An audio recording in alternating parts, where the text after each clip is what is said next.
చందమామ కథ అష్టపది.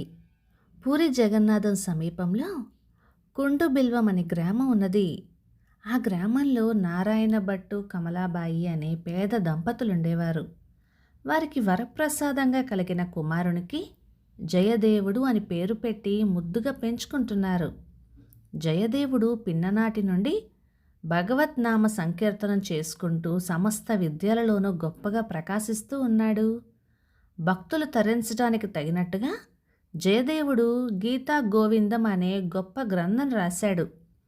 ఈ మహాగ్రంథం బయటపడగానే జయదేవుని ఖ్యాతి మిన్నుముట్టింది.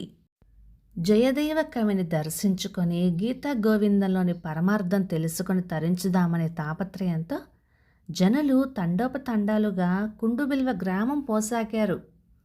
కుండుబిల్వానికి పోవాలంటే జగన్నాథం మీదుగా వెళ్ళాలి. ఆ కాలంలో జగన్నాథ క్షేత్రం సాత్యకి అనే రాజు పాలన కింద ఉంటూ ఉండేది. జయదేవుని మీద అసూయ కొద్దీ సాత్యకి కూడా పోటీగా ఒక గీతా గోవిందం గ్రంథం రాసి, జయదేవుని పుస్తకం ఎవ్వరూ చేతితో తాకను కూడా తాకకూడదు, నేను రాసిన గ్రంథమే చదవాలి అని శాసనం పెట్టి ప్రజల చేత బలవంతాన తన గ్రంథం చదివింపజూశాడు. ఏమో కానీ ప్రజలకు రాజు రాసిన పుస్తకం రుచించలేదు.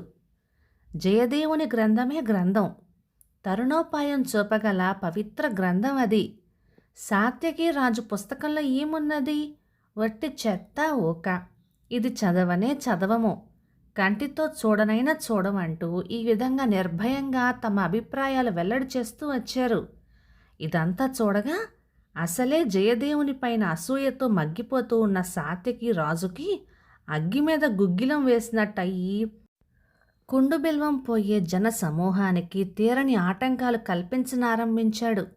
అతడు ఇలా చేసిన కొద్దీ లోకులకు అతని మీద, అతని గ్రంథం మీద అసహ్యం కలిగింది. జయదేవుని పైన, అతని గీతా గోవిందం పైన అభిమానం ఎక్కువ కాజొచ్చింది. ఎలా అయినా తన గ్రంథమే ఉత్తమమైనదని నిరూపించడానికి సాత్యకి ఒక పరీక్ష పెట్టాడు. ఆ ఏర్పాటు ప్రకారం తన గ్రంథము, జయదేవుని గ్రంథము జగన్నాథస్వామి పాదాల వద్ద ఉంచి రాత్రిపూట గుడి తలుపులు మూసివేశారు. మరునాడు ఉదయమే వచ్చి చూడగా జయదేవుని పుస్తకం ఎక్కడ పెట్టింది అక్కడనే ఉంది, చెక్కు చెదరకుండా. సాత్యకి రాజు గ్రంథం మటుకు గుడి వెలుపల దుమ్ములో పొర్లాడుతూ కనిపించింది. ఈ అవమానం భరించలేక సాత్యకి రాజుకి పిచ్చి పట్టినట్టయింది. జగన్నాథ స్వామిని నోటికి వచ్చినట్టల్లా దూషించడం మొదలుపెట్టాడు. అప్పుడు స్వామి ప్రత్యక్షమై, రాజా, నీకు నాపై గల భక్తి ఏమీ తక్కువది కాదు. అయితేనేం, అహంకారం అనేది మానవునికి ఉండకూడని చెడు గుణాలలో ఒకటి. నీకు పట్టి ఉన్న ద్వేషబుద్ధి వల్లనే నీ పైన, నీ గ్రంథం పైన లోకానికి అసహ్యత పుట్టించింది. కనుక నిన్ను అనుగ్రహించటానికే ఇప్పుడు వచ్చాను. నీవు వ్రాసిన గీతా గోవిందంలోని 24 శ్లోకాలు మొట్టమొదట చదివిన తర్వాతనే జయదేవుని గ్రంథం ప్రజ చదివేటట్టుగా వరమిస్తున్నాను అని చెప్పి అంతర్ధానం అయ్యాడు. స్వామి మహిమ వలన సాత్యకి రాజు రచించిన గీతా గోవిందంలోని 24 శ్లోకాలు జయదేవుని పుస్తకంలో ప్రారంభంలోన కనపడజొచ్చినాయి. సాత్యకి పాలన కింద ఉన్న జగన్నాథ పట్టణం అందే ధనవంతుడైన ఒక బ్రాహ్మణుడుండేవాడు. ఆయనకు అపురూపంగా ఒక కూతురు పుట్టింది. విశాలమైన కన్నులతో వెలుగొందే ఆ పిల్లకు పద్మావతి అని పేరు పెట్టి ఆ దంపతులు మక్కువగా పెంచుకుంటున్నారు. ఆ బ్రాహ్మణుడు ధనవంతుడే కాక గాఢమైన కృష్ణ భక్తుడు. కూతురు పెద్దదై పెళ్ళీడు వచ్చేసరికి ఆమెను ఎవరికి ఇయ్యటమా అని ఆలోచించి చివరికి పద్మను నా చిన్ని కృష్ణుడికి ఇచ్చి చేస్తాను, దీనికి తిరిగే లేదు అంటూ తన నిశ్చయాన్ని వెల్లడించాడు. ఎందరెందరో పద్మను అడగడానికి వచ్చారు. వారందరికీ ఆయన ఇదే సమాధానం చెప్పి పంపాడు. ఇదేమిటి, ఈ పిచ్చి బ్రాహ్మణుడు మానవ రూపంలో ఉండే పిల్లనేమిటి ఆ శ్రీకృష్ణ పరమాత్మకు ఇచ్చి పెళ్లి చేయడమేమిటి విడ్డూరం కాకపోతే అనుకుంటూ మరలిపోయేవారు. ఒకరోజున బ్రాహ్మణుడికి శ్రీకృష్ణుడు కలలో కనపడి, బ్రాహ్మణుడా, నీ భక్తికి మెచ్చుకుంటున్నాను. నీ కోరిక నెరవేరాలంటే పద్మను నా భక్తుడైనటువంటి ఫలానా జయదేవునికి ఇయ్యవలసింది. ఇదే నాకు తృప్తి, పరమ సంతోషమును అని చెప్పి అదృశ్యమైనాడు. ఆ ప్రకారం బ్రాహ్మణుడు జాగు చేయక పద్మను జయదేవునికిచ్చి వివాహం జరిపించాడు. పద్మ పతిభక్తి కలిగి సంసారం చక్కగా నడుపుకుంటూ ఉంది. జయదేవుడు ఇలా గృహస్థాశ్రమం సాగిస్తూ ఉండగా కొన్నాళ్లకు ఒక వర్తకుడు వచ్చి, మహానుభావ, విష్ణుస్వరూప, మా ఊరు దయచేసి మా గృహం పావనం చెయ్యండి, పరమార్థానికి దారి చూపే ఉపదేశం చేసి తరింపచేయండి స్వామి అంటూ ప్రార్థించి తన గ్రామానికి తీసుకుపోయాడు. అక్కడ జయదేవునికి శిష్యుడు సమస్త ఉపచారాలు చేస్తూ క్షణమైనా ఏమరక శుశ్రూషలు జరుపుతూ వచ్చాడు. వర్తకుడికి జ్ఞానబోధ చేసిన కొంతకాలానికి జయదేవుడు మరి ఇంటికి వెళతాను అన్నాడు. భక్తి ప్రపత్తులతో వర్తకుడు ఒక దివ్యమైన రథం సిద్ధం చేయించి అపారమైన ధనము, రకరకాల రత్నాలు, వెలలేని మనులు, అపురూపమైన కానుకలు అందులో పెట్టి నమ్మకమైన సేవకులను తోడిచ్చి అతి కోలాహలంగా గురువుగారిని సాగనంపాడు. కొంత దూరం వెళ్ళేసరికి ఆ సేవకులకు దుర్బుద్ధి పుట్టింది. వారు కూడబలుక్కొని రథాన్ని మరుగు స్థలంలో నిలిపి జయదేవుని కాళ్ళు చేతులు తెగనరికి అతనిని నీళ్లు లేని ఒక పాడుబడిన బావిలో పడవేశారు. రథంలో ఉండే సమస్తమైన కానుకలు, ధనము, రత్నాలు, మణులు దోచుకొని మరి కనబడకుండా వాళ్ళు మాయమైపోయారు. పాడు నూతిలో పడి ఉన్న జయదేవుడు అక్కడనే హరిభజన చెప్పుకుంటూ ఉన్నాడు. జయదేవుని పరీక్షకు పెట్టిన జగన్నాథస్వామి అతనికి కాళ్ళు చేతులు నరకటం వల్ల కలిగే బాధ లేకుండా తక్షణమే దెబ్బలు మానిపోయేటట్టుగా కటాక్షించాడు. ఇంతలో క్రౌచకుడు అనే ఒక రాజు వేట నిమిత్తం ఆ ప్రాంతానికి రాగా పాడు నూతిలో నుండి పాట వినిపించింది. చిత్రమేమిటా అని పోయి చూశాడు.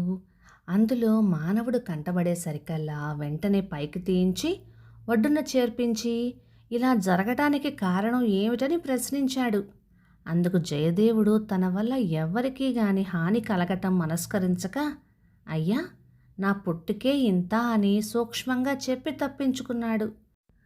తరువాత క్రౌంచకుడు జయదేవుణ్ణి తన ఇంటికి తీసుకుపోయి అతని భక్తి యోగ్యత గ్రహించాడు.